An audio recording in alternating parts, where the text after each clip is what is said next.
অনেকদিন পর বাবার বাসায় আসলাম। সেই তো আমাদের ঘোরাঘুরি শুরু। কি সুন্দর চারিদিকে সবুজ আর সবুজ, তাই না? এরকম সবুজ পরিবেশ কতদিন যাবত দেখি না। দেখেন গাছে কি সুন্দর একছড়া কলা ধরেছে। গ্রামে তো মাঠে ঘাটে বাড়িতে অনেক জায়গায় অনেক গাছ না লাগাতে এমনিতেও হয়ে যায়। আচ্ছা, এগুলো কি কলা? আপনারা যদি চিনে থাকেন তাহলে একটি কমেন্ট করে যান। যেখানে শহরের মানুষ একটা ছোট গাছ বাঁচাতে কত না কষ্ট করে, আর সেইখানে গ্রামে হাজার হাজার গাছ এমনিতেই হয়ে যায়। আমরা গ্রামের মানুষ যেহেতু বেশিরভাগ লার্কিতেই রান্না করি, এর জন্য সবার বাসাতে এই লার্কি সংগ্রহ করে রাখা হয়। এই মুরগিটাকে দেখে আমার মনে হচ্ছিল একদম রাগ করে চলে যাচ্ছে। বাসা থেকেই দেখতে পেলাম যে মাঠের মাঝখানে একটা বড়ই গাছ। বড়ই গাছ দেখেই তো সব দল বল নিয়ে আমরা চলে গেলাম বড়ি পাড়ার জন্য। কাছে যেতেই দেখলাম বড়িগুলো খুব একটা বড় হয়নি, এখনো পাকা বাকি আছে।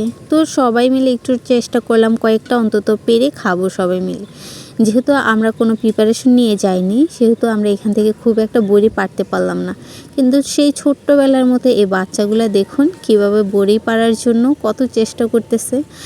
ওদের দেখে আমাদের ছোটবেলার কথাও মনে পড়ে যাচ্ছে বারবার। গ্রামে তো শীতকালে মাছ ধরা হয়, কারণ এই সময়তে পুকুরের পানি অনেক বেশি কমে যায়। তো সবাই মিলে এখানেও পুকুর পরিষ্কার করছে, তারপর পানি সেচে মাছ ধরা হবে। এরকম সুন্দর সুন্দর দৃশ্য যদি আপনারা দেখতে চান, যখনই সুযোগ পান তখনই গ্রামে চলে আসুন।